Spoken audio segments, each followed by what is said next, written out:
Hello, welcome to the Grade Cricketer Podcast. On today's show, club cricket makes its return in parts of Australia, albeit with a 25-page document outlining the new ways you can ruin your pandemic summer. We'll discuss the tragic news of Dean Jones's passing and have his former Victorian and Australian teammate Damien Fleming on the line to give us some stories about Deano and what he meant to us all as fans. Alyssa Healy is better than MS Dhoni. Alistair Cook is hitting hundreds for Essex. Some other stuff is happening in the IPL, and we'll try and find a window for this Afghanistan Test before the end of Trump's second term. Ashton Agar is on the show to talk about his superior genetics, his 98 on debut, the Alchemist, and wanting to do it all. Hashtag Ask TGC involves a birthday message, a bodybuilder, a motorbike, and a shadow bat. This episode is brought to you by Budgy Smuggler. We can get your customised bucket hats using the code CHAMP at checkout for free shipping at budgysmuggler.com. You can also find exclusive content every week at our Patreon, patreon.com/grade cricket for exclusive content every single week, or Pantheon for some reason. Some people keep writing in about it. It's patreon.com/grade cricket. You can also find this episode right now, Pezzy Lad, on YouTube for cut downs, clips, full interviews, the whole entire show on YouTube. You know how the internet works. My name is Ian Higgins and I'm joined by Pezzy Lad, the aforementioned Pezzy Lad. Hello. Again. Hello again. Hello. Welcome to the show. Thank you very much. Thanks for having me. Welcome to my show. Richard Hines wrote an article, Pez. Wait, there's more to that. Referring to Cricket Victoria's return to play guide. I'm using inverted commas there. 5 cases today as we go to where? Of coronavirus? Yeah. Of coronavirus and people liking cricket. Yes. Nice. Strong start. In this document, the document is entitled Get In, Play, Get Out. Which is really... That's the way state players approach grade cricket. Yeah. I mean, especially Brad Hodge, who was seen just driving around during some Victorian innings towards the end of his career, allegedly. Now, in this document, Pez, training is no more than 10 people. No spitting or nasal clearing, hand sanitizer every 10 overs, no high fives, no handshakes, no other physical contact. Only one person can touch the coin at the toss. Crowds are banned. There's no tea. These are some of the things that you can expect by playing cricket again this summer. Are you looking forward to all these things, Pez? Are you looking forward to getting back out there, having a hit, seeing the boys? Funny you say that. A lot of cynicism about grade cricket. Don't know where that comes from. We're just two lovers of the game. We love to coming onto this show and talking about the things we love about the Welcome game. To Tailenders. Listeners know that. Yeah. Respect for Tailenders. There's no beef. There's no beef. Or is there? Right. Can't help it. I don't want there to be, but things come out of my mouth. Yeah. Greg James goes missing. I'm just saying. Look into it. So I'm thinking with all of these little these initiatives that are, about COVID and whatnot, we've been so worried about cricket losing touch with society for a long time. Is the game anachronistic to society? It's too long, everything's bite-sized or whatever. But now with these rules, society is actually moving closer to cricket. Are they rules or laws? Well, exactly. And that's exactly the sort of question a club cricketer would ask. Yes. So what do I mean by that? Cricket's anachronistic. There's a number of rituals that make no sense in the game. You know this. There's rituals that waste time. They frankly have no place in our society. We observe it. And now, because of COVID, there's about 70 new COVID-driven rituals to add to this messed up game. Yeah. I mean, this should be music to the ears of any true club cricketer. You've got to have tea in your car now. You've got to wear your whites to the game. It's all England stuff. You've got to do your coin toss in gloves. You've got to see the opportunity with this if you're a club cricketer. You can start to blame a few anxiety ticks on COVID. I can't give throwdowns. COVID, that's COVID rule. I like wearing gloves in the shower. COVID. Yeah. There's glove stuff. You got to... there's glove stuff. Gloves in the shower. The real winners out of COVID are people with elbow fetishes. Are they? They're the real winners. No one talks about the winners from COVID. Imagine you just had this. China. You kept a private elbow fetish for a long time. COVID comes into place. Like, we have to touch on elbows. People are just like, you absolute beauty. Yeah. That's why China started. I'm going to sign up for my local cricket club where I will pay my subs, as Richard points out, because clubs actually do need their subs paid. Well, that is a serious point because a lot of cricket clubs are sponsored by local businesses. They've obviously all been affected, and there's probably not going to be that capital to inject into clubs, which never really get a return on investment anyway. I imagine the ROI on supporting cricket clubs, but most of the people who do that just love the game or they love the community or whatever. So it's actually a really nice thing. Hey, so what I'm saying is, if you can finish that point, please shut the fuck up. If you can pay your subs, please do. And if you can't, don't worry about it. Keep playing, but don't worry about it. I got a note from an old schoolmate this week who said... Did you, mate? Fuck me. It's a big alpha start from the boy and his fucking Tommy Hilfiger. So I got a note from this guy I went to school with who said he runs a small business and he has a bit of budget left, like marketing budget left over, and he's like, I tried to put it in to my local cricket club and I just emailed them and they just never got back to me. So by the same token, if you are running a cricket club, check your emails as well. I'm sure you don't get a lot of emails from people giving you money. Good advice generally. Check your emails, So anyway. Can he sponsor the show? I didn't actually. Slice of that pie? I didn't ask him. I didn't. And hello, Ian, if you are listening. Like, I didn't ask him what he did, but he did say to me, like, I don't think what I do is on brand for you. Oh, okay. I was quite curious as to what he did. Anyway, we'll have to ask. Okay. There's a quick little plug here for the Patreon. We released the Harry Conway extra interview last week, which has been received quite well. And of course, the regular show, #RCDSC Fridays. Where can you find this, Pez? Well, the website is patreon.com/gradecricketer. That last one we did, we had part 3 of the raspberry controversy. The community will know about that, involving club cricketers standing in a circle after the game laughing at a bloke who falsely claimed sex before they were joined in the circle by the woman who spread the news. She, of course, had driven there in Halls Creek to join the circle where they're all smoking. Presumably he was in the middle. Yep. So that's just normal stuff happening in the land of Australian club cricket.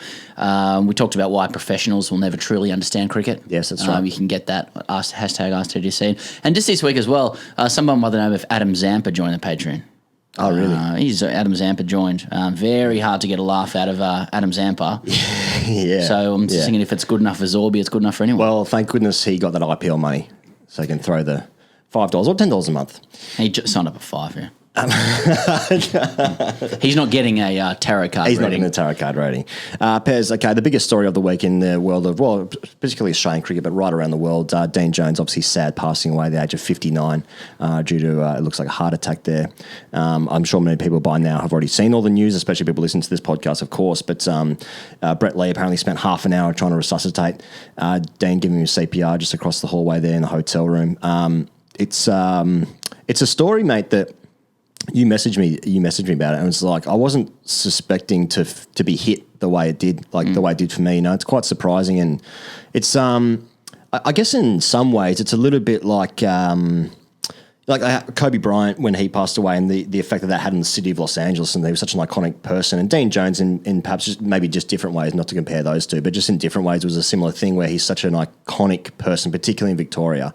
And when you get that news, it's like, fuck, it really hits you. And it kind of hit me surprisingly. I wasn't I wasn't expecting to feel as sad as what I did. I think that's right, yeah. And a man truly of his era as well. You know, he defined an era with the way he played and the way the game was changing at the time. Yeah. But I had the same reaction as you made. Like, it was a real gut punch to hear that news. It still is, and it was achingly sad. It would be achingly sad for his family and his friends, as well as always that strange feeling of kind of remembering somebody in the public light and thinking about what their family and friends are actually going through. So very keen to, not to trivialise anything or get it straight into like story mode, but stories are the best way, really of honouring someone and remembering someone. And yesterday on Offsiders, Richard Hines made such a good point that there's been so many great stories about Dean Jones, and I think Richard said, I think he in particular would have loved to have known how much people loved him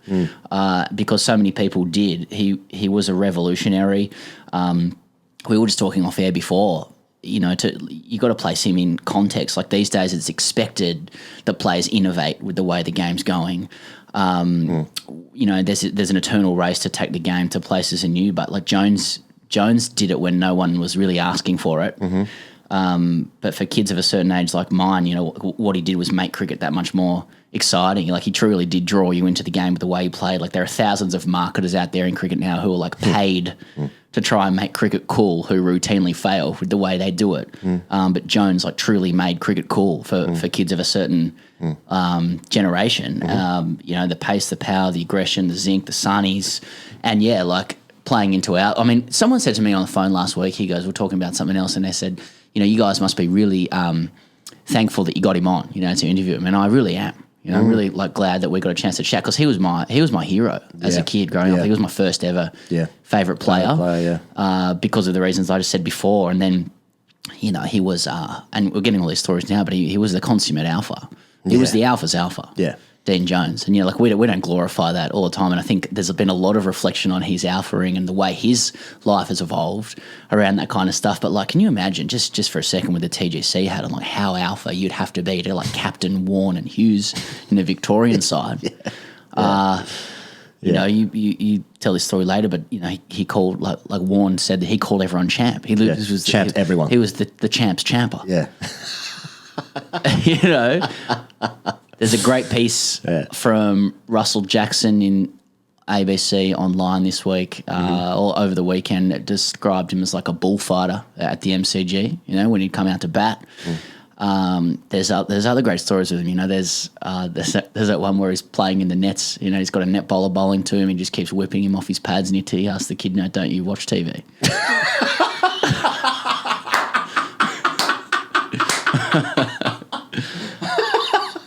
I forgot about that story. You told me that a few years ago. That was great. And then people who follow my Twitter would know that I wrote a story, or just a little memory that I have. My most treasured memory of Dean Jones is when I was 8 years old. Yeah. Australia versus New Zealand, 94.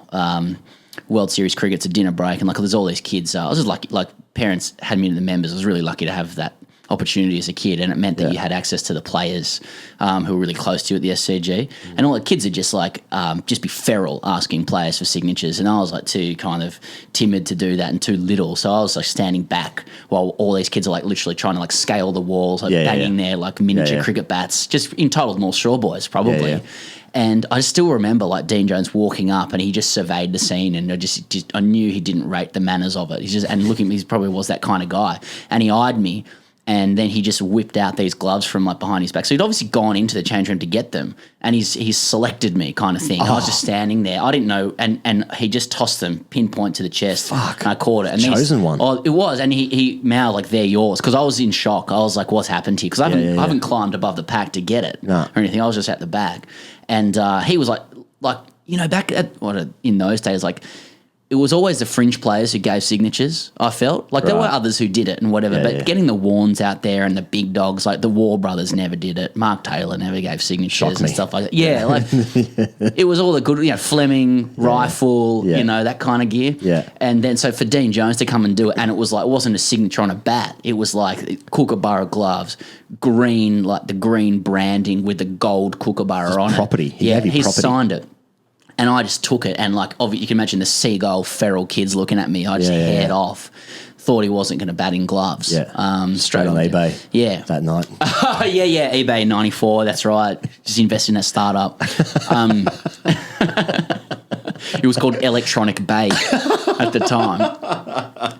But I wore them as soon as I was able to play cricket, all the way through to like, and they developed holes in them. I don't know where they are now. Obviously, that's just. So how old were you when you first wore the gloves? 10. Oh, 9. 9. 10. They went up to my elbows. So under 10. They fit. You have very small hands. Mate, extremely small. They would still go up to my elbows now. But it's just Gene Jones is a massive bloke. Yeah. You know, but so that was really cool because, you know, players weren't normally earnestly lovely to kids, or at least in my experience. That was great too. Yeah, it was before the age of like having a brand and stuff like that. So these days, like basically all the top players do. Like I was actually watching something about Kohli yesterday and how he's turned himself into a brand and all this stuff, and like all the Instagram. It's just way before then, obviously. So it's amazing. We've actually had so many nice messages. People wrote in, lovely messages. People wrote in about their experience with Dean, and people had really. It's really strange how like a professional athlete.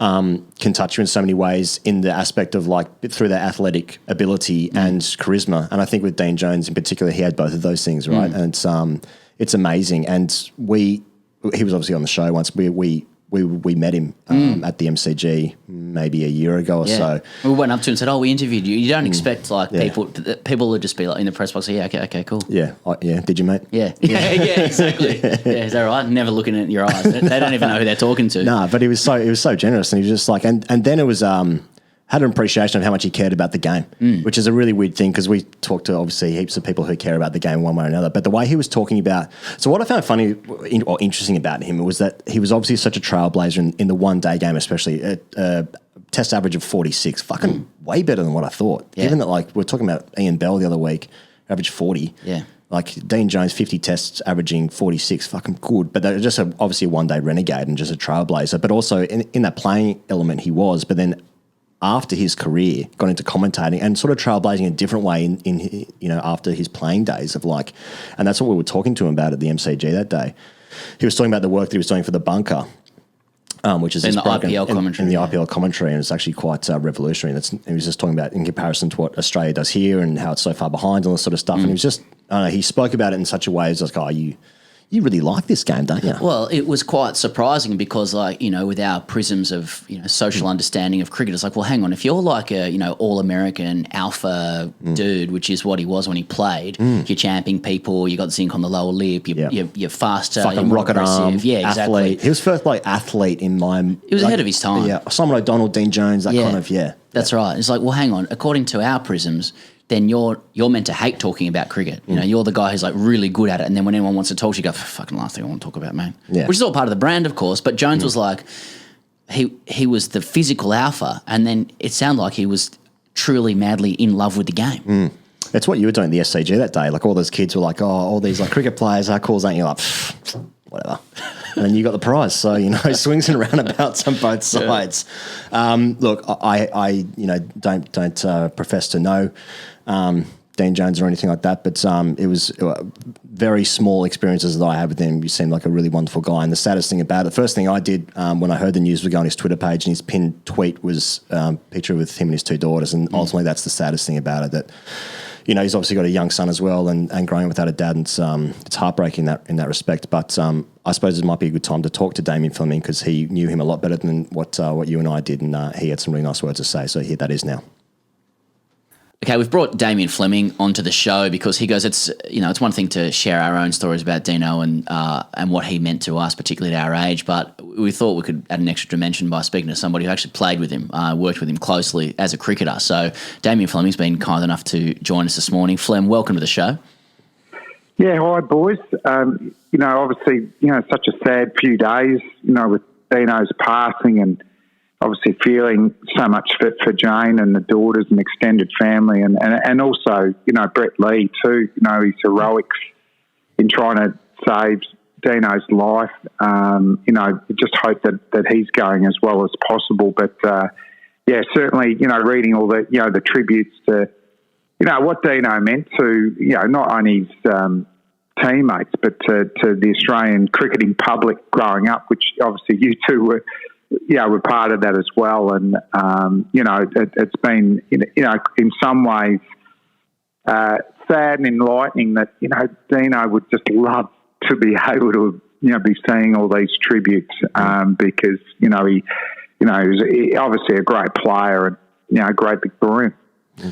Flem, just in the spirit of a couple of those stories, could you cast your mind back to when you were coming through the Victorian system? I mean, there's some great pictures of you with some of the all-time great mulletage coming through, and I was conscious. I was pretty keen to use it actually in promoting this show, but I thought, no, not in the spirit of your appearance today. Maybe another time. But just thinking about you with that hair coming through Victoria, just where Victoria was as a state at the time, and then that Dean Jones would clearly have been the man around that time. What was it like for a young Damien Fleming coming through with Dean Jones at the helm of Victorian cricket?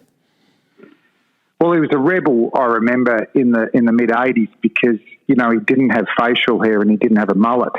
So he really stood out that way. But obviously, watching in my teenage years, but probably the first time I come up against Deano was in a grade cricket semi-final. He was playing for Melbourne, I was playing for South Melbourne, and I was lucky enough to get him out, just a little nick behind to the wicket keeper. So, at school on Monday, man, I was massive. I'd got Dean Jones out, at 17 years of age. But then once you got into the squad, probably the two big names were Merv Hughes and Deano, and he was just coming off Madras. He was already an established, great one-day player. So, to walk in dressing rooms with Merv, Deano, Simon O'Donnell, Jamie Siddons was pretty intimidating at 18.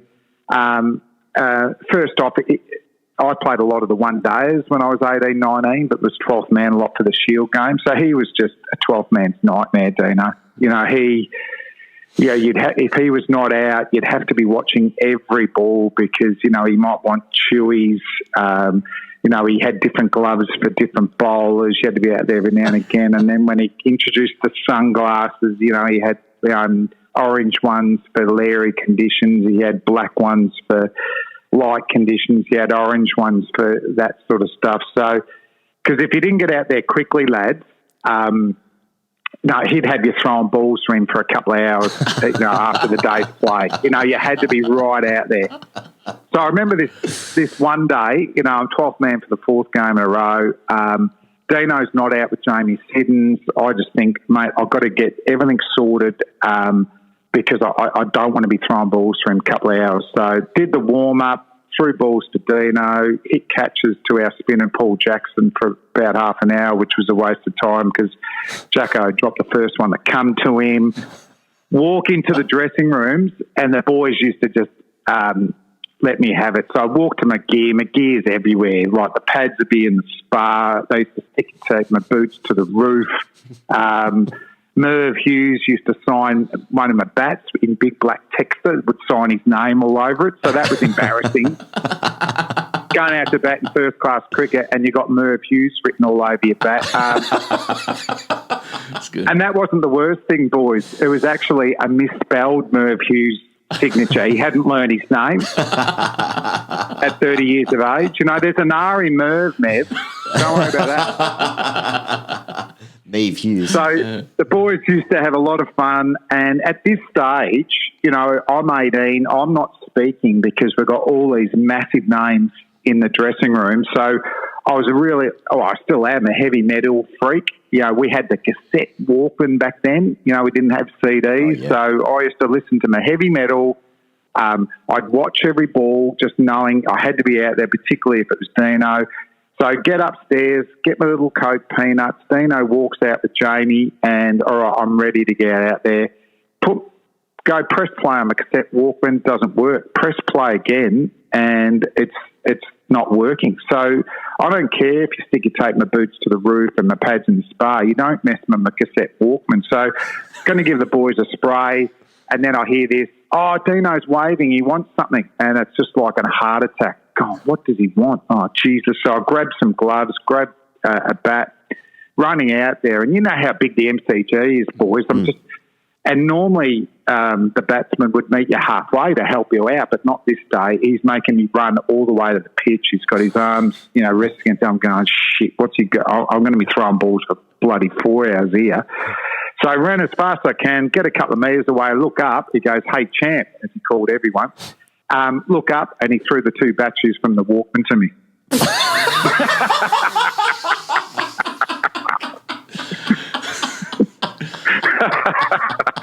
Well, he does strike me as the kind of guy, Fleming. He wasn't scared of anyone, was he? I mean, let alone 18-year-old Damien Fleming. I mean, there's a story going around this morning that I read about. It was champing Shane Warne after Shane got his second Test wicket. Yeah. He got Wickramasinghe out in Sri Lanka, and he was like, "Well done, champ." Now you average 435 or something. There's obviously the story about, obviously the well-known tale about him getting Curtly Ambrose to take his wristbands off in a famous incident, and the guy just wasn't scared of anyone, was he? Mm. No, I mean, if you took a poll in 1993 around Shield Australian cricket, that an Australian batsman had asked Curtly Ambrose, the most fearsome bowler in the world, to please take his sweatbands off, we wouldn't have come up with AB, Swampy or Booney. It was only one man, Deano. He was brash, he was arrogant, he was the super ledge.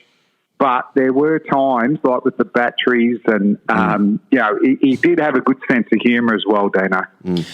Just a final one, Flem, before we let you go. A lot of people listen to this show from all around the world, and we often talk about Victoria, but neither of us are Victorians, even though we are there now. And we know Victorians to be quite a parochial people in their own way, and we know that Deano had sort of passionate fallouts with the administration throughout his life, but can you tell us, what did it mean to Deano to be Victorian? Why was that so special?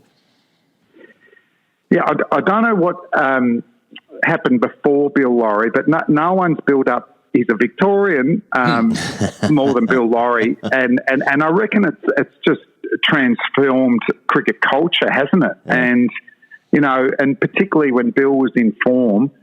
you know, he was no more excited if the one-day team happened to have Jones, Hughes and Warne with it. And having played a couple of one-days at the G with Deano and Warney, you know, it added 30,000 people. You know, we're going to get 55,000 anyway at the G, but you pick, you know, Deano, you pick Warney, all of a sudden you're playing in front of 85,000. And Deano, you know, he went with it.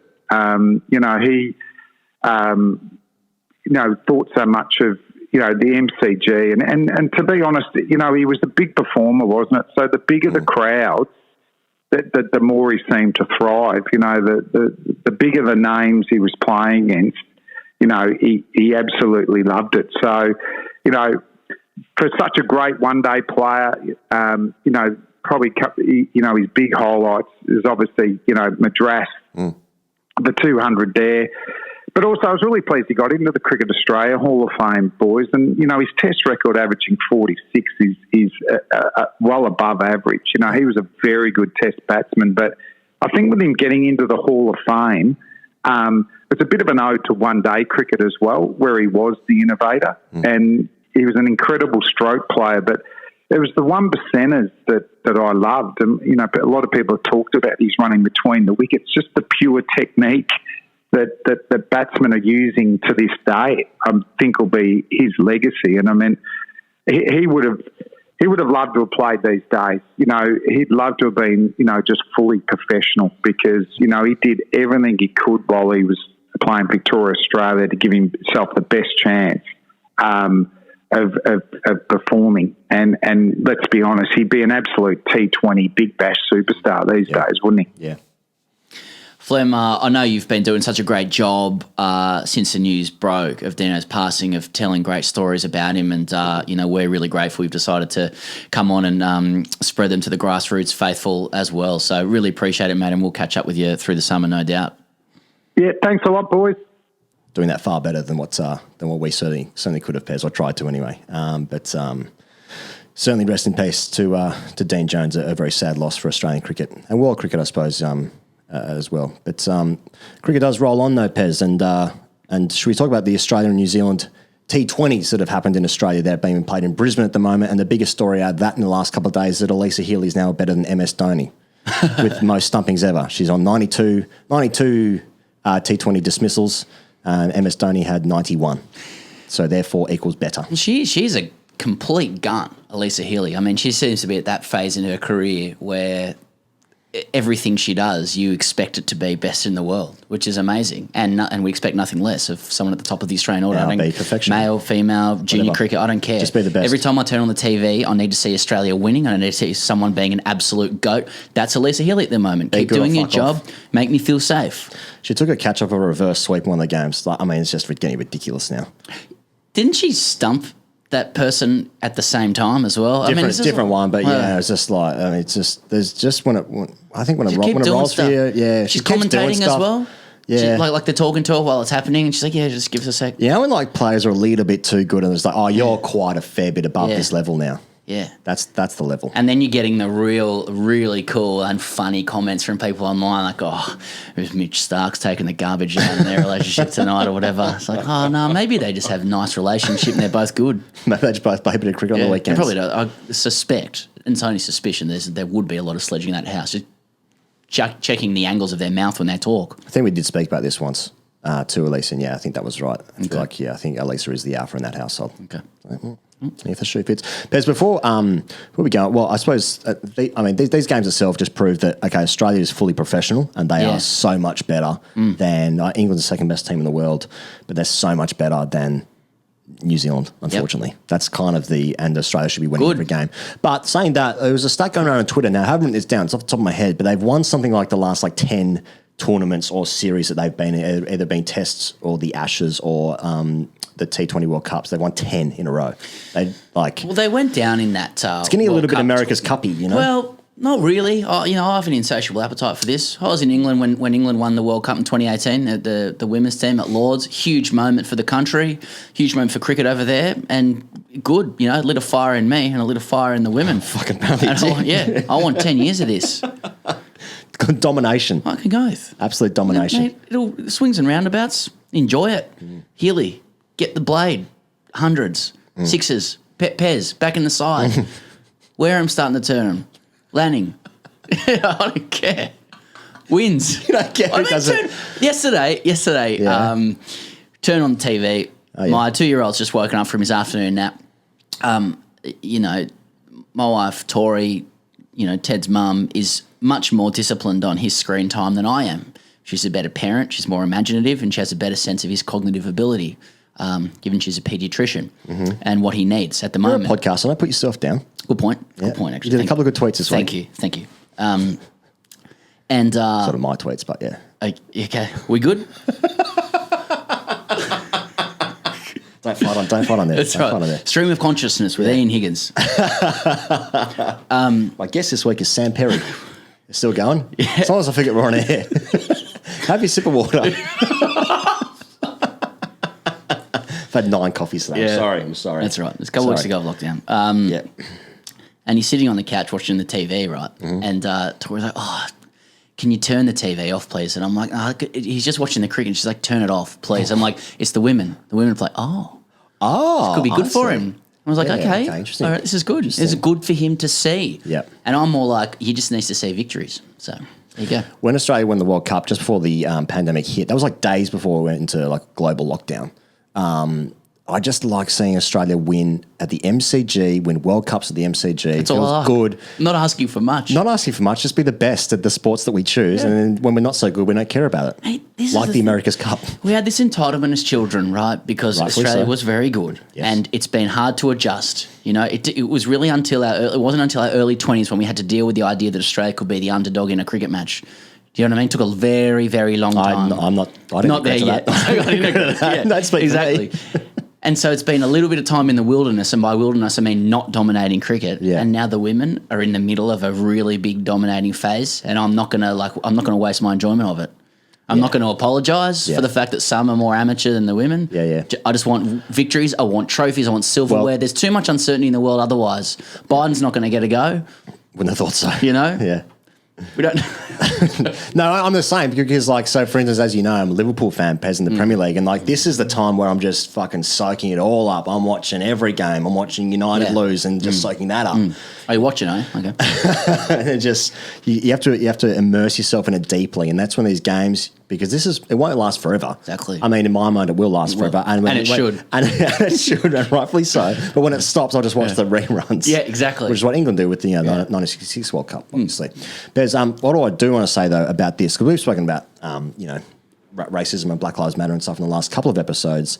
But one thing that we should acknowledge here is that the Australian cricketers, in the 2 games that they've played against New Zealand, they carried out a giant silk adorned with the Walkabout Wickets logo onto Allan Border Field, and then form a barefoot circle with New Zealand it's a public display of solidarity with the nation's community prior to.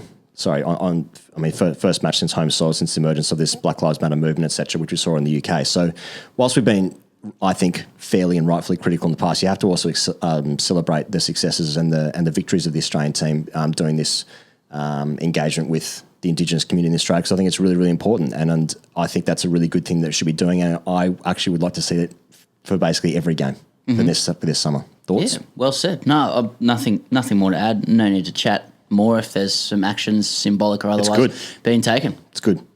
Pez, the IPL, you must be all across this.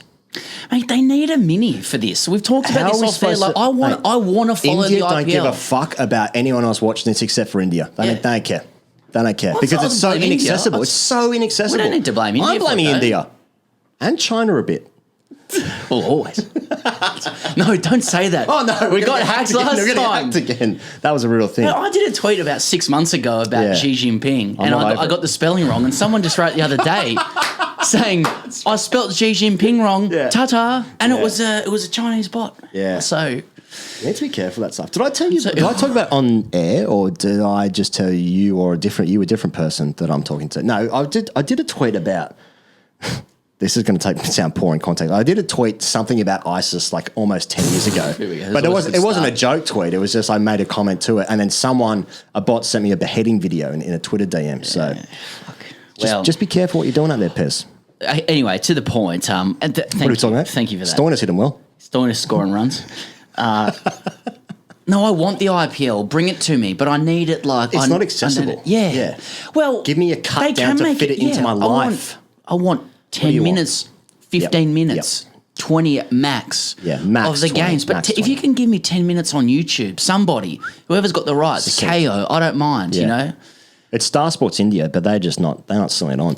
So in the England... Well, no, KO's got it. Yeah, KO's got it, So can KO do it? I mean, we've been prepared to plug KO before with their minis. That's true. Anything. On this podcast. That's true. This here podcast, okay? Not other productions, all right? They're different productions. Yes.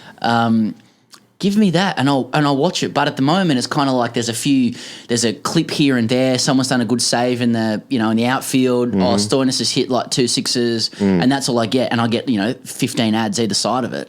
Just give me 10 minutes of crisp IPL cut downs. Okay, I'm not asking much. I'm just asking for on-demand TV exactly as I consume it.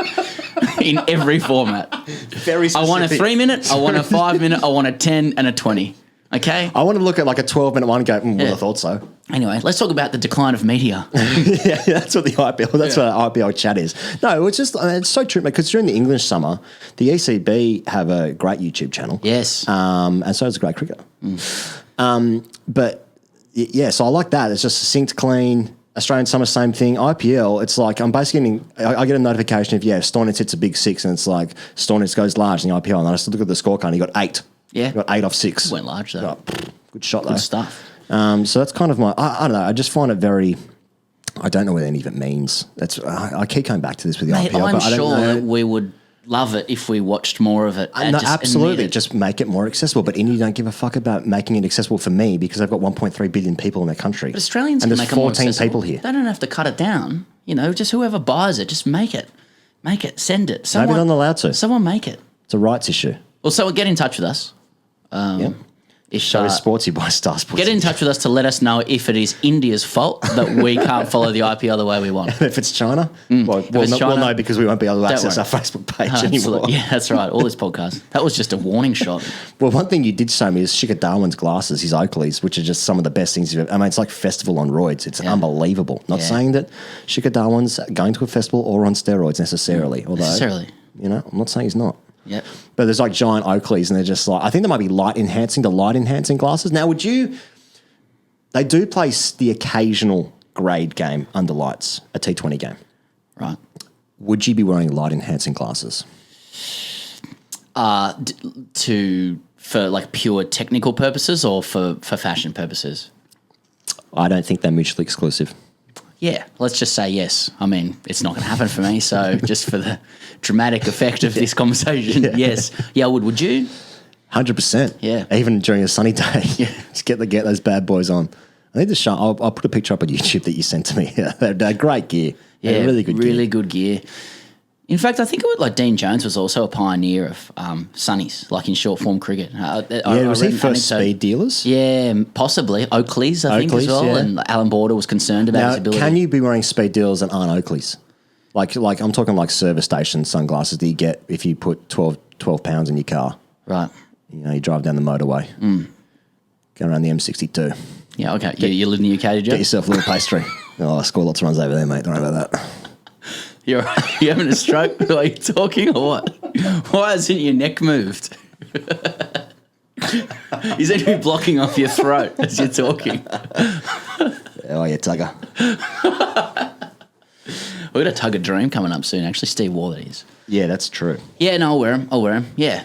I'm all for it. Sure. Hey, Paz, now, the Bob Willis Trophy was a thing that happened this year because the county championship didn't go ahead because of the coronavirus pandemic, which has been happening in the world. I'm not sure if you've actually caught that at all. But what the Bob Willis Trophy was, it replaced the county championship this year, and it was 18 of the counties split into 3 groups of 6, and the 2 teams with the highest amount of points of those 3 groups, the 2 teams that finished on the top, they played in the final. This year, it was Essex and Somerset. Essex has a guy called Sir Alistair Cook, who plays cricket. He opens the batting. He scored 177, I want to say. 172 he scored. 172 runs he scored. And it's just like, he's still pretty good, isn't he? Yes. Is he England's greatest ever batsman? He scored the most runs by far. But is he better than, say, Kevin Peterson?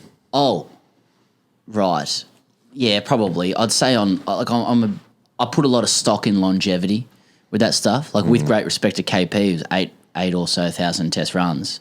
He open stick in England for that amount of time and average what he did. Yeah, I'll give it to him. He doesn't chest it the way Peterson does. I've always said that. Yeah, you have done. And everyone listening to the show has always said that. 100%. If you ain't chesting them, what's the point? It ain't all about chest for most. For some it is, and fair enough to them. But yeah, I'm rating Cook above Peterson. I'm not as much of an aficionado on some of the greats of English batting in the pre-war eras, your Hobbs, your Len Huttons, your Sutcliffes, etc. Yeah. Sure, those guys could hold the stick, but then again, they're in business shirts, so we don't really respect them, do we? Yeah. How many runs can you score on a Van Heusen? Something you've always said. That specific brand. Eurocut Van Heusen, yeah. Samurai fit.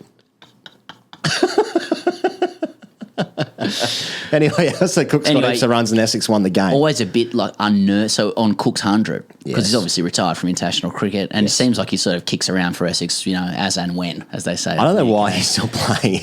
And when. And he is massively kicking around as well. Yeah, and so like I thought it's always a bit unnerving when someone who's like moving on with their life is still able to head back and do the thing that you're really struggling to do. It's the worst. You know what I mean? So for Cook, it's like, he's dabbling in commentary now. Yeah. He's able to go out onto the, into the country with his wonderful button-up shirts, looking pretty pristine as Sir Alistair Cook. Yeah. And he just suits back up and does the business for Essex. And like, it makes me think about stories of some of the great like generational battles in the nets from Australian times. There's two in particular that I remember. I remember in Shane Warne's books, like whichever one it was, devouring so many of them as a kid. When he was really young, like he has a great relationship with Ian Chappell, and it was like 95 Caribbean Tour. Chappell's commentating and like trying to teach Warne about flight and pace through the air.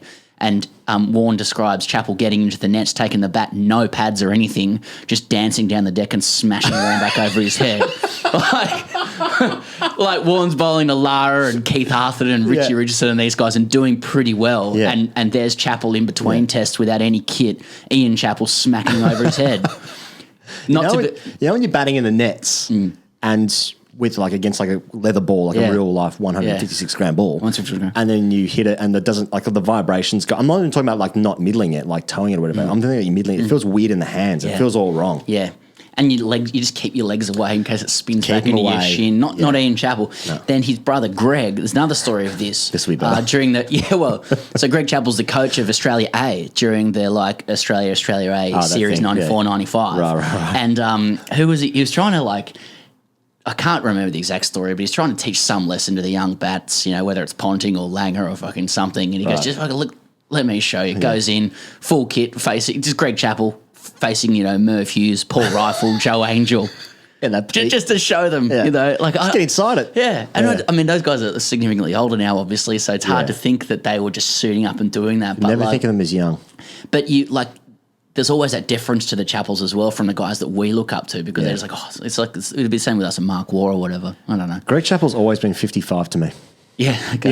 Dennis Lilly in his pomp, he was like just sex appeal and just, button-up shirts and the gold chain, the great Australian fast bowler as the character suggests. But like Greg Chappell to me has just always been dad. He's always been someone's dad. Yeah, he's just having a hit in the backyard, scoring heaps of runs. Yep. And that's him. So Cook batted well. There's that other story that they were bastardising this as well, like Dean Jones playing golf with Bradman. Heard that one as well. And like, oh, fucking hell. What a pairing that is. Yeah, there's a big dog leg or something. And Bradman says, when I was younger, I could hit it over those trees. And Jones goes, righto. And just gets up and tries to smash it over the trees. And it doesn't make it. And Bradman then goes, of course, when I was younger, the trees are up to my knees.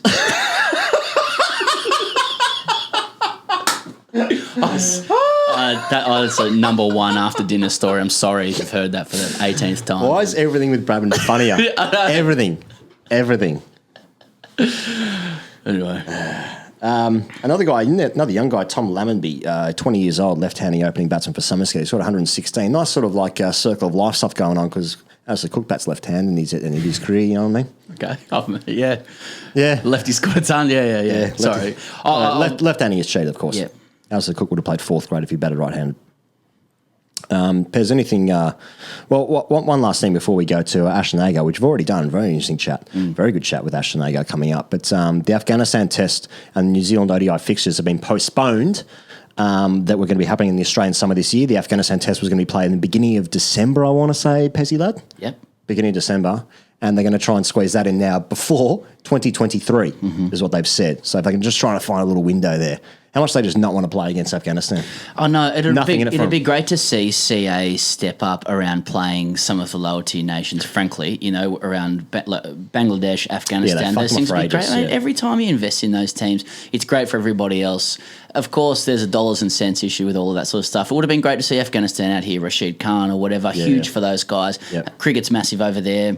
It would have been novel, and we always want novel shit. Yeah. So. And we would have won. And we would have fucking smashed them, and it would have felt good. Someone would have scored hundreds, would have been montages, all good. 2.5 day test, fuck yeah, sign up for that. Get them on the whacker. Get them off the front dog.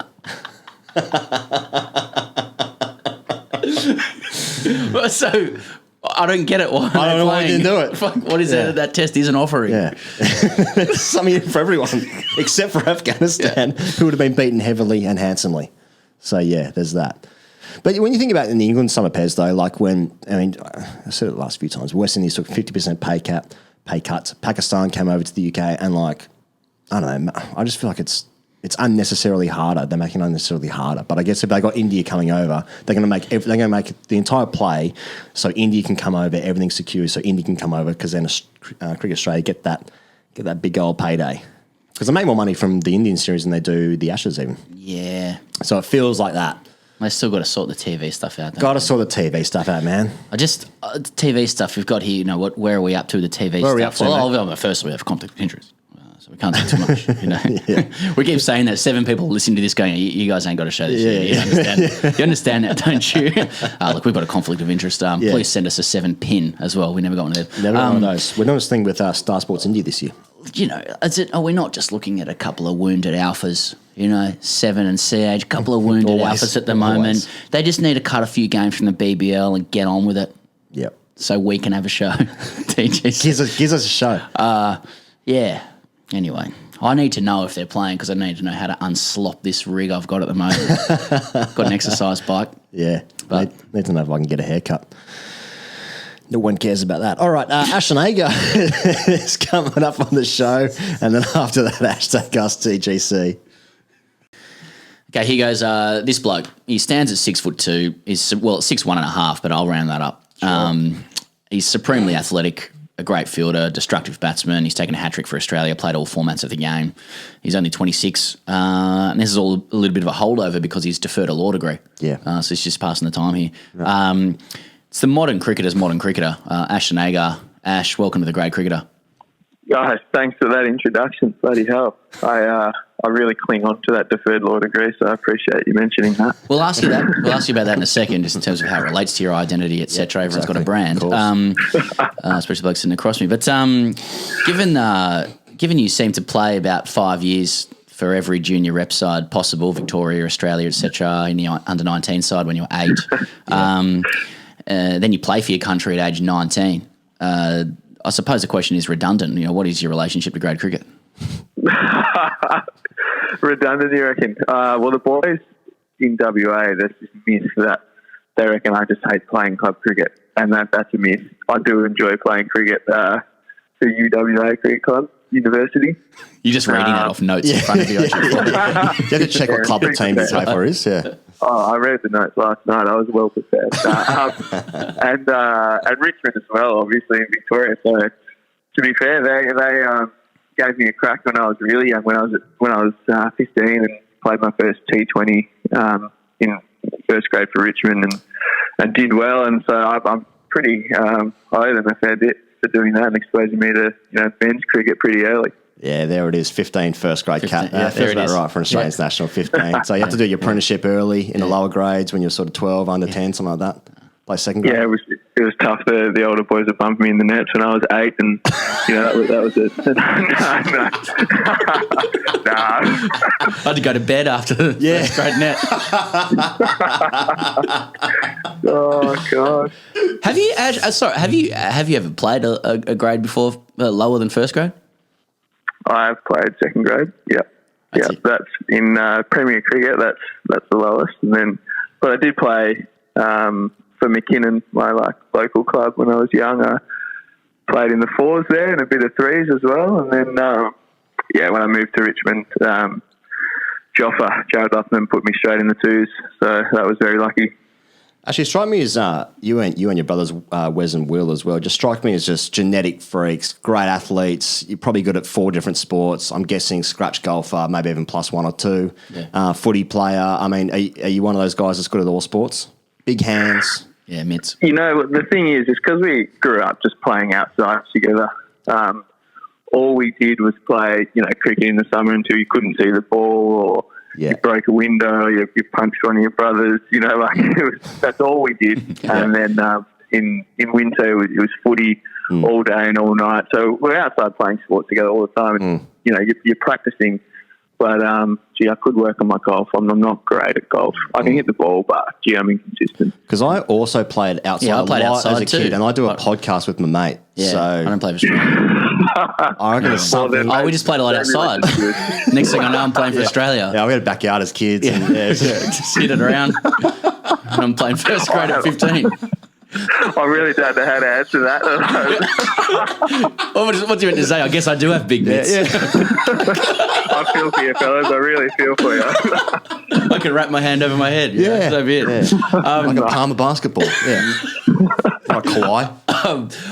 I mean, just delving into the lower levels. So I noticed you love, you played for your school as well, 2 years for your school, year 11 and 12, De La Salle. I hope I said that right, not being from Melbourne. But we've spoken to a couple of cricketers in the last few months who have been telling us that often the lower level, like the junior cricket or school cricket, is as enjoyable or more enjoyable or have better memories from that than even their pro career. Is that the same for you from your school cricket? Oh, my school cricket was so much fun because it wasn't part of their private school cricket. We had 35 over a game, 35 over a side games on a Tuesday afternoon. So you got half the day off school, and you'd go to the ground. You wouldn't know if it was turf or a synthetic wicket, and it'd just be a hell of a lot of fun. We won a couple of premierships. We had a really good side, and sure. But gee, there was one of the boys played for Australia in 12 months. Mate, I was bowling like medium pace, spin, doing everything. It was good fun. I had a great time. I've got some really good memories of that. So yeah, I agree with that. So where does the law degree come in, Ash? Because I've got one of those, and I do a meme page. So we've kind of gone different trajectories. Oh, yeah. Oh, I thought the page was pretty witty. There had to be someone smart behind it. So there you go. Now I've worked it out. Oh, it's just one person, is it? Yeah. I just came across it when you messaged me, actually. So. Manager, pass it on. Yeah. Have a look at this one. Yeah. Oh, God. Look, I've got to be honest about that law degree. I did get into law, post-high school. That lasted for about 1 month of contract law, and then I got a contract in WA and have not looked back. That's been deferred for about 9 years. How much did you, mate? How much did what you'd learnt in contract law? Yeah, apply this knowledge. To the WA contract. Yeah. Oh, mate, not one bit. Fortunately, my fiance is a lawyer now and has been for a couple of years, so there you go. If you can't be one, find one. Well, you're being very humble about this, Ash, which is all you can do, because if you're arrogant, it just doesn't go down well. So we don't know what you really like. But, you did have an ATAR of 90.55 or something like that. It's pretty good. Pretty good. How did you find that out exactly? This is journalism. We told you before this is hard-hitting journalism on this show. This podcast it's not just alphas China. And champs. You know what I mean? Anyway. I usually round up to 91, but yeah. 0.55. So, but so you're quite sort of prodigious intellectually as well as your sporting career. Your fiance is a lawyer as well. I'm keen to ask about the intellectual hierarchy of the Australian white ball side. You know, like who are you speaking with if you're after a meeting of minds? You know, who's sort of on your level? We're going to get to some books that you've been reading as well. But who's sort of maybe top three, who's podium there, just in terms of, the intellectual side of things? Yeah, nice. It's generally the guys that have got a couple of like books on tour and, they'll advertise them, but maybe read a few pages of one of them. But gee, those pages will be interesting, and you will have learnt a lot. Steve Ross tour diary. Yeah, it's a photography book.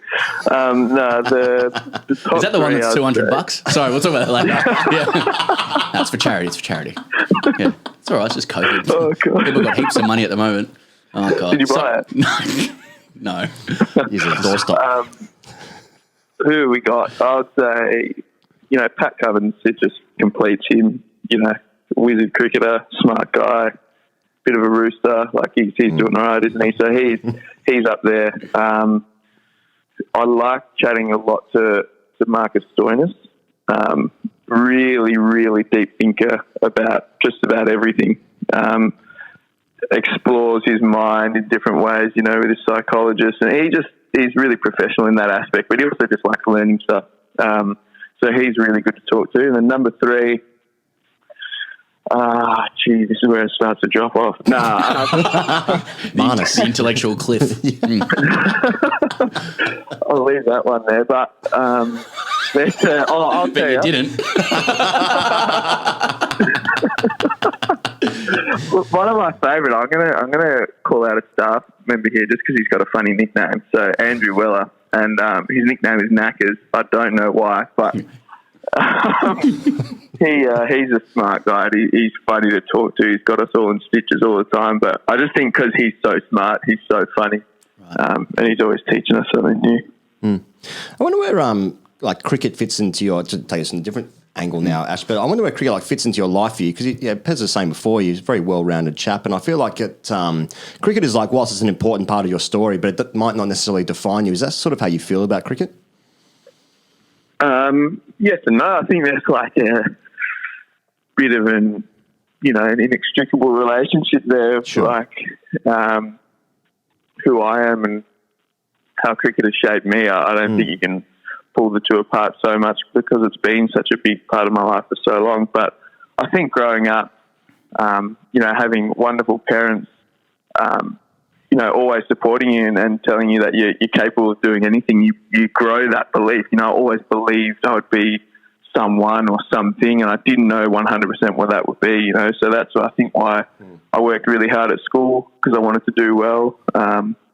Learned a lot there and had big dreams for life as potentially a lawyer one day. That's what I wanted to do. If cricket didn't work out, but I was lucky that cricket did. And, going around, traveling the world, meeting new people, playing part of different teams, being exposed to a lot of pressure at a young age, that definitely shapes you and it makes you grow up pretty fast when you sort of leave home at 18 to pursue a dream. And, so I would say, cricket has played a huge part of my life, but obviously it's not everything. The people, outside of the game, my family, my fiancé, I couldn't have done anything I've done without them. That's super interesting, Ash. I'm noting you mentioning that your parents tell you could do anything, and I look at you as a cricketer, and I think, I'm not sure people appreciate the breadth of skill you bring to the game in the way it's changing, in the sense that about 20 years ago, if someone said, look, this kid is going to be 19 and bowling left-arm orthodox for his country in an Ashes game to kick off the Ashes, they'd be like, okay, so he's gearing his cricket to be the guy that takes all the poles on the last day, whether it be in Shield or Test cricket. You're not only like attempting that, but you are marking yourself as a batsman in long-form cricket. You're also marking yourself as a preeminent white ball cricketer in both forms for your country, while trying to eke out being a very specific finisher at number 7 for your country as well as all the other franchises cricket that's going on. And you're a gun fielder. You are literally balancing so many elements of the game, probably more than there's only a few that can really do it. Do you feel a need or a drive to box yourself in and to go for one of those things, or do you want it all? Do you want to become 10 out of 10 at all of those things. Take the new ball. Yeah, and skipper. I want it all. Yeah, and I think looking back at playing backyard cricket or front yard cricket with Will and Wes, we did it because we loved it, and we loved batting, we loved bowling, we loved fielding, we just loved being involved in the game the whole time, and that's what I still love about it. I want to go out there and be involved all the time. I want to have an impact. I want to inspire people in different ways. I want to entertain. But most of all, I just want to enjoy doing it, and trying to be as good as you can at everything really helps that, because you're in the game 24/7, and it certainly helps, with, say, margin calls on squad selections and things like that, being, I guess, an all-rounder or, good at a few different parts of the game. It certainly helps in that as well. But, it all comes back to the enjoyment piece for me out there. Have to speak about, well, we don't have to do anything, but I want to speak about Trent Bridge 2013, which I'm sure you're expecting, because anytime you speak about cricket, you probably get asked me this all the time. Talk about it much. Probably wouldn't come up very often at all in your life. But, 98, Trent Bridge, highest test score by number 11, et cetera, et cetera. But when you get out to that really good ball where you get caught at deep mid-wicket, and you're walking off the field and you've got this real smile on your face and you shrug your shoulders like, oh, well, why don't you care about playing cricket for Australia? I know, and I've thought back to that a couple of times. I'm like, gee, why didn't I feel disappointed or shattered like everyone else seemed to? But, and I can't tell you, I was just that's probably the most present and in the moment and just relaxed and happy that I've ever been playing cricket that innings. It was so much fun. And, I was seeing the ball looked massive, and I was honestly I wanted to hit a boundary every ball. That's how I felt. To be fair, the ball was old and the wicket was pretty good, so it was okay. But it was just so fun. So to get out on 98, I wasn't too fussed, and I'm really glad that I got out playing the way I played the whole time. If you do look back on it, that's an immature decision to make when you're on 98. If you really want to make 100, they put about 8 blokes out on the pull shot, bowl you a short ball, and you hit it in the air out there. So I hope I've changed a little bit since then. But no, my reaction was really pure and honest, because I was just pretty happy to be doing well out there and to have my family there watching. Yeah. And then you bowl and you first test wicket's Alistair Cook. So at that point you must be thinking, test cricket is actually not that hard. Not much harder than school cricket, to be honest. That was actually such a big relief. That was just as big for me as getting 98, getting that first wicket, because I was there to, take a couple of wickets, which I managed to in the second innings. But even just to have someone like Michael Clarke when you're 19, take a one-handed hanger to get your first wicket and, just get around you on the bus, or just fill you with confidence, throughout the whole tour. That was epic in itself. Yeah, fuck, that's pretty cool, man. That's wonderful reflection, and especially as that answer must be your hit song in the media. You must have been asked about that so many times as well. But so that's really cool. I want to ask about 98 as well. As you know, Ash, typecasting is the assigning of an actor or actress repeatedly to the same type of role, as a result of the appropriateness of their appearance or previous success in such roles. Thinking Michael Cera as an awkward Indian teen, Steve Buscemi as a smarmy weirdo, Jerry Seinfeld. Do you feel typecast by the 98 at Trent Bridge, or do you think it'll always be your Seinfeld? I don't.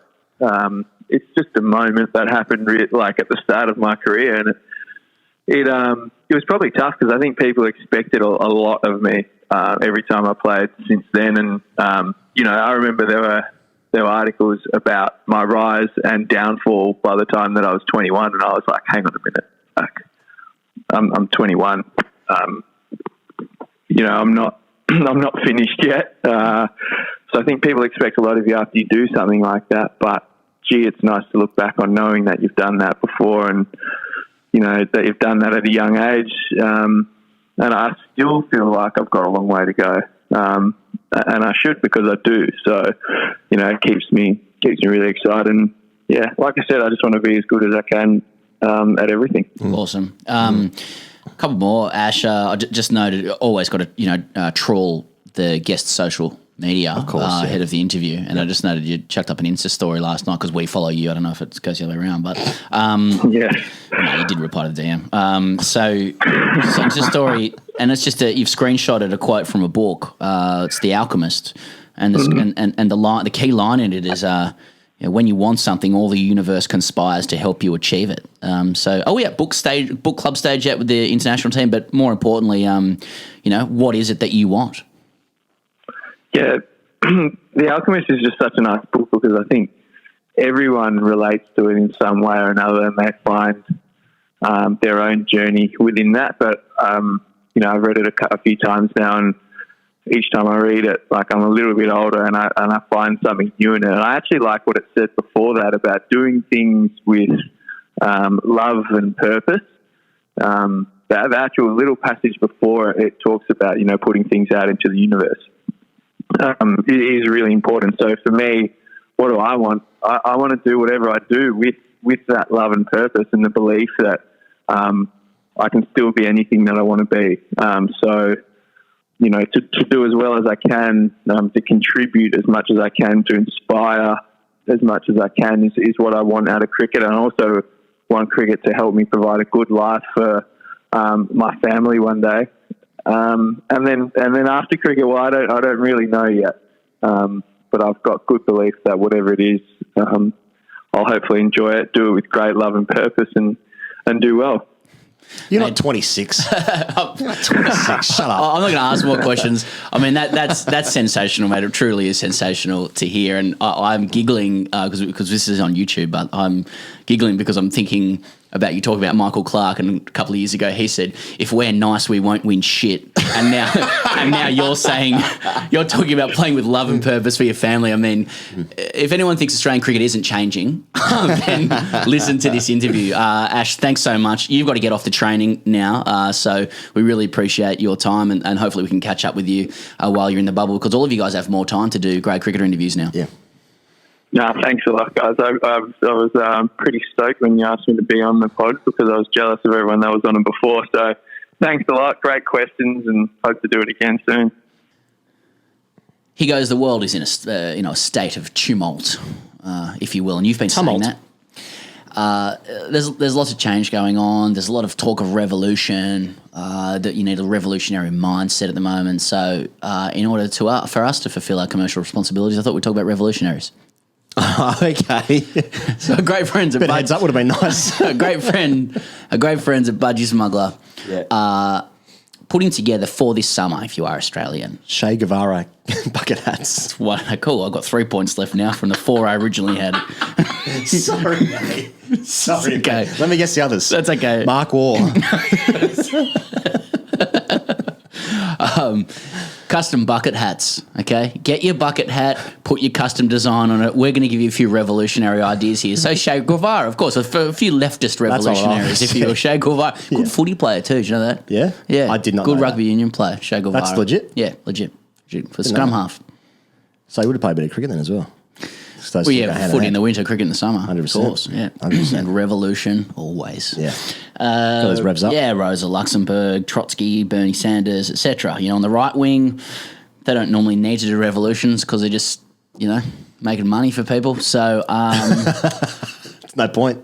I suppose you're going to Erdogan in Turkey. I'm not saying you put Erdogan on a bucket hat. Not necessarily, but if you want to, it's a revolution. that's an option. I don't think Budgy's going to turn you down. Maybe, I don't know. They might. Ask them. Yeah. Just saying. I've just asked the question. You got cricket revolutionaries. He goes, Warne was a revolutionary. Course. Glenn Maxwell, Kerry Packer, administratively. Yep. Dhoni, Ashwin on Mancads. Yeah. Or Ashwin would say, well, actually, it's these bloody spirit of cricket revolutionaries who are changing it. These are just the laws. There's no revolution here. That's the law. Yeah. I stand at the top of my mark. Yep. And I wonder if one of the dismissals at my disposal is a run out of the bat. Yep. 100%. That's just the law. Yep. Put him on your bucket hat. Nathan We don't Astle. mind. Exactly. How so? Not sure. I just want to say Nathan Astle, to be honest. Chris Harris. Shield player Len Richardson, who invented an angled bat. Jeetan Patel. Get your custom bucket hat. at budgysmuggler.com. These ads going well, Lenny? What do you reckon? Free code CHAMP. Yes. Free code. The champ. Use the code CHAMP. The champ is code. CHAMP for free shipping. Oh, one of the best. Hashtag AskTGC. But this one starts in with a birthday message. Yeah. Looking forward to this one. I am. Imogen wrote in, morning to whoever it may concern. I'm emailing regarding my boyfriend's 23rd birthday. He's a massive fan of your podcast. His dreams revolve around cricket, for fuck's sake. I live overseas in the UK, and it would mean the world to him if you could do a shout-out for him. Isaac Merlihan, grade 3/4 spin bowler for UTS North Sydney Bears. If this message even reaches you, that would be amazing. And if you do fancy making his day, his birthday is October 1st, which is, 3 days' time? Well, as I've said in the past... best wishes. Best wishes, a Pom who is missing her cricket-obsessed man. Now, First of all, as I've always said, no, we don't do that. Yeah. I refuse to do that. And also, let's end Isaac's career at the Bears. It is a reflex, isn't it? We discussed this off air. Yeah. Well, firstly, I'd very much, and thank you, Imogen, I appreciate the commencement to this email as well. Morning to whoever it may concern, just showing that Alpha Life isn't just confined to cricket. Whoever it may If she had said Pez Ladinigrat or something. Yeah, that would have been concerning too. But yeah. Whoever it may Pez concern. dispenser and hippopotamus or whatever. So I guess the line that sticks out to me is grade 3/4 Yes. spin bowler for UTS North Sydney Bears. Yeah. Great club. So he plays fours. Well, this is what I'm going to say.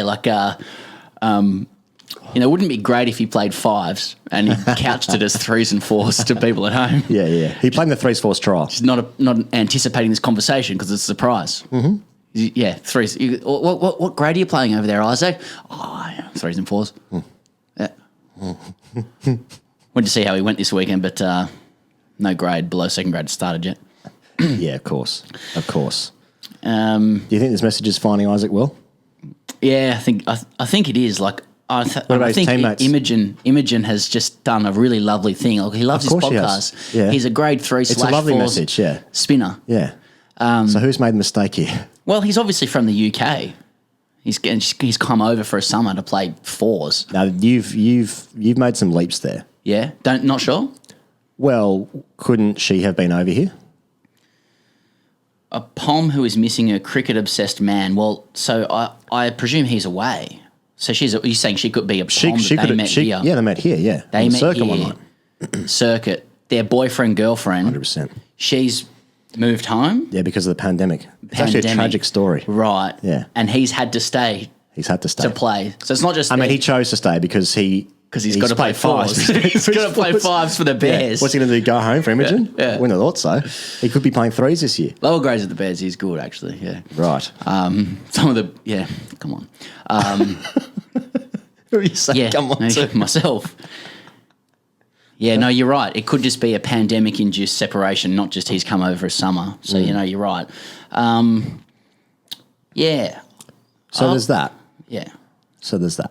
Don't think they've been together that long. I don't know if Isaac is expecting this message. Do you think Imogen might be reaching? Maybe we should hear from Isaac next week. Reaching, how do you mean? Well, she might be presuming that there's a relationship that doesn't exist. Oh, no, because on his Facebook it says in a relationship. I got to tell you, Isaac. Fuck, you went deep on the research. This is what we do, man. I got to tell you. I know. You got to firstly delete those photos of your former girlfriend from a couple of years ago. No, leave them there. You need to let Imogen know that the options are available. But he's got in the relationship status as well with Imogen. So anyway. Okay. Yeah, that's so what you've I'm also saying. gone into her. No, he's just got on his profile there. It's like in a relationship with. And you didn't click hers. What's his profile picture? Is this a cross-examination? Yes. I can't remember. Is it of a cover drive or is it with Imogen? There's a lot of pictures of him with the boys, I got to say. Okay, yeah. Nice. Yeah. I actually, we both had a laugh about this off air because I'd been looking at his page looking for little chinks here and there for about 5 minutes, and I just said, "Fuck, I love my job. What am I doing, Dad? Look what I'm doing." Well, Isaac, let us know what club you're moving to, because I don't think you got a career at the Bears anymore. What grade you play? Yeah. No, happy birthday, Isaac. Happy birthday. I said we don't do that. Yeah, good point. I withdraw that. Yeah. Paul Buckley writes in, "G'day, Pezzy lad and Hig rat. Hope all is well for you guys in this fucked up place called Melbourne. My question is simple, I hope. I've started a new job 8 months in, and I really like it there. Good money, good conditions and all that. The blokes I work with are great blokes also. Kind of like that dream cricket team you wish you'd played in, or that social circle you were never involved in. It's too good to be true, and, alas, it is. My direct boss of this company, I won't name for obvious reasons, has a bad habit of calling me and everyone champ. Now, apparently he says the term champ in an endearing fashion because to him it means he likes you. But for me, a bloke who plays for the twos at his local cricket club and averaged 20 with the bat last season, 17.34, batting 4, and to 1 wicket, bowling absolute hand grenade off spinners part-time only when we're guaranteed a win, and who claims he has an ability to field, if only I got a better rig, champ to me, and well, all of us, gives us whiplash, and it is just uncalled for." Mm-hmm. Hang on for a second. How's he like, I don't want you to name him, but I'll tell you my own name. Anyway, my boss is a 5'9" bodybuilder who has slight anger issues. He could easily knock 7 shades of shit out of me if I looked at him wrong. It's not great. So, gents, my question to you is, do I report him for workplace bullying and attempt to stop this sheer harassment once and for all? Or do I try and get a better rig than him? Remember now, he is a bodybuilder, he's fucking massive, and ultimately start champing him back. Or should I just accept my position as a bloke who is forever trying and will forever struggle to make it into first grade and will never gain the full respect of my peers around me? Cheers, guys. Love the podcast and the Patreon is absolute gold. P.S. I'm writing this to you because today I got a text message from him at 4 a.m. saying, "Hey, champ, ring me when you get this. Fuck me, this cunt ruined my Friday and weekend before it had even started. Cheers, Paul." Ian. He's obviously got some small man syndrome stuff going on. The boss. Big time. Big time. 5'9" ain't that short. Yeah, but I think there's some stuff going on there with the bodybuilding stuff. And, I mean, let's be honest, Paul, you couldn't be bothered, getting massive, shredding up. That takes months and months and months, doing the bodybuilding stuff. So I don't think that's an option for you. Why is that just, he's just saying he's mentally capable? Doesn't seem like it to me. Yeah. Seems a little rather spend his time sledging the shit out of his boss who just is a nice guy, calls him champ and happens to like having a good body. Yep. He's 5'9", average height, likes to build his body. Yeah. And uses champ endearingly. Yeah, and I would just say, don't be a fucking snitch, Poor bloke. Yeah, keep going. So let's keep doing this. If you want to, I'm doing a bit. If you want to alpha your boss, yeah, just be taller than him. That'll affect him more, it seems. I don't think you need to do anything else. I don't think you need to send emails to the ombudsman, about workplace harassment or whatever. Yeah. It doesn't seem like it's that serious. Is there ways to just be taller than someone on top of just being taller? So looking down, get up on your tippy toes, just look down a bit more. Yep. Do that Justin Langer thing where you contrast the angle of your body with the direction of your eyes. Yes. Yeah, so get close to him, look down. If Paul himself is not that tall, get some lifts in his shoes, start wearing Doc Martens maybe, really really beef yourself up there in height-wise. If he's sitting down, just stand over him. Not in an aggressive way, just stand above him just to feel a little bit more, there's some subtle alphaness going on there. That's how you do that. Yeah, and see someone as well, Paul, because what I'm reading. Yeah, see someone. What I'm reading is you love your job. You've lucked into some job satisfaction, which is very rare. You've got a job in this environment, a COVID environment, and nice. You love your teammates. And you tell us your boss endearingly champs people. We know. I mean, look, we say what we say about champ, but he does it endearingly. You know what he means. You're obviously important to the company. He wants you to ring him at 4 a.m. or whatever, and the bloke likes to build his body. And what are you doing? You want to fucking report him to the ombudsman. You want to fuck your life up. That's self-sabotage. That's an issue with you. Paul? Far out. Sorry, Paul. I'm not. Let us know how you get on, Paul. Xavier Coy. I feel like we've heard from Xavier before. Or just a lot of blokes called Xavier. Listen to the show. Xavier Doherty. Xavier Coy writes in and says, bit going on in the old dream department. Bit going on in the old dream department. Who better than Pezzy Lad and Hig Mutt Mate Mutt to decipher it? Not a good sleeper, so she can get weird. At the psychiatrist talking problems, he's this young bloke, looks across between young Ian Bell and Higrat.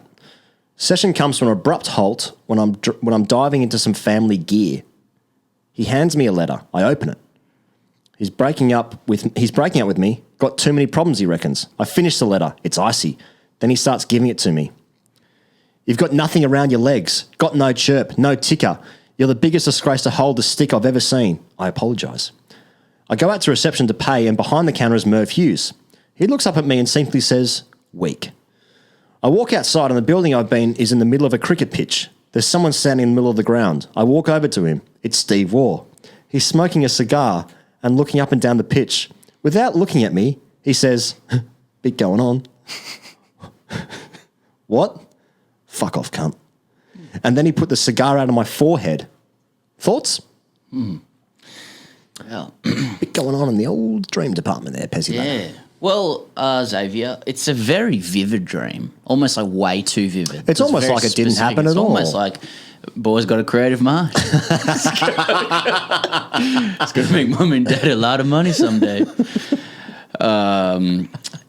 But whatever's happening, it's not good, is it? There's not a good thing happening here. Like, we're talking about dominant characters psychologically through the therapist Steve Waugh, physically Merv Hughes. You know, they're dominating him, saying things aren't going well for you. Maybe they're saying, because he was talking about the family at the point the dream ends, right? So the family to the therapists. Yeah. Maybe the family stuff is no good. I'm thinking, like, maybe Steve Waugh, like, maybe it's his dad with a message to him. Like, Steve Waugh is the dad. Like, is Xavier, his dad, a cigar smoker? That's interesting that you say that, because can I just add to your point? So apparently to dream of legs represents independence, momentum, movement, and progress. So when Steve Waugh says to him, no, was it Steve Waugh? No, it was the therapist says you've got nothing around your legs. Nothing around your legs. Which is a thing that I've never heard before. Yeah. I don't know what that even means. Yeah. But to dream of legs represents independence, momentum, movement, and progress, to your point of maybe some independence from the family. That's right. Okay, so I'm thinking maybe Steve Waugh's turned up as dad, putting out the fucking thing on his head. Here we go. We're piecing shit together. Yeah, but he also says, Dad says bit going on, and then the boy Xavier wants to find out what that means, and he goes, fuck off, and then puts it off around his head. Maybe he's trying to tell you something. Like maybe there's family secrets. I'm thinking bit going on. Do you know? Family secrets. Again, to add to your point, to dream of receiving criticism represents people or situations in your life that invoke feelings of not being good enough. Right. Because it reminds me, like, in my life, so my younger brother has developed this, like, huge interest in our family history. Ancestry.com, the whole works. And it is awesome. As well. He's starting to find some serious shit. Went on a escapade up to New South Wales North Coast with my dad and my great uncle, who's sort of in his late 80s, to learn a bit more about the Perrys, right? Yeah, right. And like the Perrys who came over, they were was Henry Berry's a convict, and came over. He literally stole bread. Leicester boy stole bread. Like cliche, baker's boy. like actually stole bread. Actually stole bread. He was a baker's boy. Stole bread. Came over, served his penance, had a master, changed his name to Perry. My brother's trying to find out why.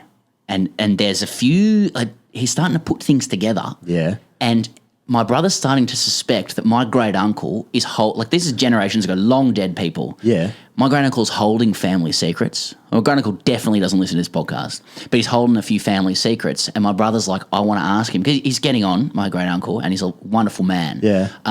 But he's holding a few family secrets, not answering a few questions. And my brother's like trying to get to the bottom of it. And I'm hearing this story. Yeah. Steve Waugh smoking a cigar, and he says, we joke around saying a bit going on. Yeah. Dad's saying there's a bit going on. Yeah. Trying to learn about it, and then he goes, what? Bang, puts a cigar out on his head. Yeah. Nah. And on next week's show is Darren Berry. That's why this show is sponsored by Ancestry.com. Just give your DNA, put it into the mail, and then they just have it forever or whatever. Solve some crimes in the future. So, Xavier, there you go. Have a think. My brother did the same thing. He went to, not for this specifically, but he went to like Scotland, because my family's, got some like Viking in there as well. Oh, do you, mate? Yeah. Good on you. Wasn't a flex. Wasn't a flex. Is that it? Shut the fuck up. Should we do one more, or should we just call it? One more. All right. All right. Hello, Ian and Sam. Yeah, no, we'll leave Gugga Jugs. Gugga Jugs is the last one. We'll do that for the Patreon. Gugga Jugs. Would appreciate if this one went out under the name Gugga Jugs. All right, we'll leave that one. David Martin. Hello, Ian and Sam. I believe you are in a unique position to do research on the trends in shadow batting, specifically whether or not the prevalence of particular shots has evolved with the changes in the game. Do people shadow bat ramp shots and reverse sweeps now? Or is it still mostly flicks off the pads and late cuts, my preferred options, along with the confident leave? Personally, I've never seen anyone shadow bat a big clear the front leg and hoist it over mid-wicket shot, but then again, I haven't seen many actual people for a while since I live in Melbourne. Would appreciate any insight you can offer here. Maybe send out a survey to your followers. Cheers, Dave. I think that the shadow bat is like, you have to keep the shots compact. So, for instance, if you are like, there are two types of shadow bat pairs. There's the one where you're holding an object and you're mimicking the action of a bat with that object, whether it be a roll-up piece of paper or an umbrella or a golf club or a laptop or a human being. Yep. And then there's the one where you're just using your hands or whatever. So there's those two options, right? So if you're doing if you're standing at the bus stop, it's a bit of rain in the air, but it's not raining yet, and you're holding the umbrella. You're not going to play a fucking slog sweep over, whilst you're at the tram station, are you? Or the mode of transportation is available in this city. It's like what they teach you about public speaking, like stay in a small box, don't gesticulate wildly outside it. And I think the same applies to shadow batting. Like the key for shadow batting correctly is like minimal footwork. It's a handsy exercise. Like when it comes to shadow batting, like never trust anyone who's getting a big stride in. You're shadow batting and you've got a big stride or very precise footwork. That's fuck out of here. Fuck off. Yeah, fuck off. Get fuck out of here with your fucking shadow batting big stride. Yeah. Fucking Marnus. If you see that, you get this bloke off the front dog. Do you ever nick off when you're shadow batting? Fucking I nick off most of the time. That's the idea. You're fucking beaten on the outside edge all the time because you want to feel that. It's all handsy. You want the to explore and enjoy the symmetry of being squared up. I'm your right hand and now my right shoulder's facing the bowler. Yeah. My bat's outside my body, outside half. Yes. It's either taking the edge, and then the back foot comes around and you're pointing on your toe. Swivel, Yeah, it's a big swivel. That's right. Big 90 degrees. Now, before you came over today, I was on 26 not out. Yeah. So I was a bit annoyed that you came when you did. And I've always said that. Well, that's the end of that conversation. That's the end of that episode. Thank you to Damien Fleming for joining our show, and of course to Ashton Agar as well. Lovely chat and lovely to see and listen and to hear from all you lovely people out there. So we'll see you guys next week.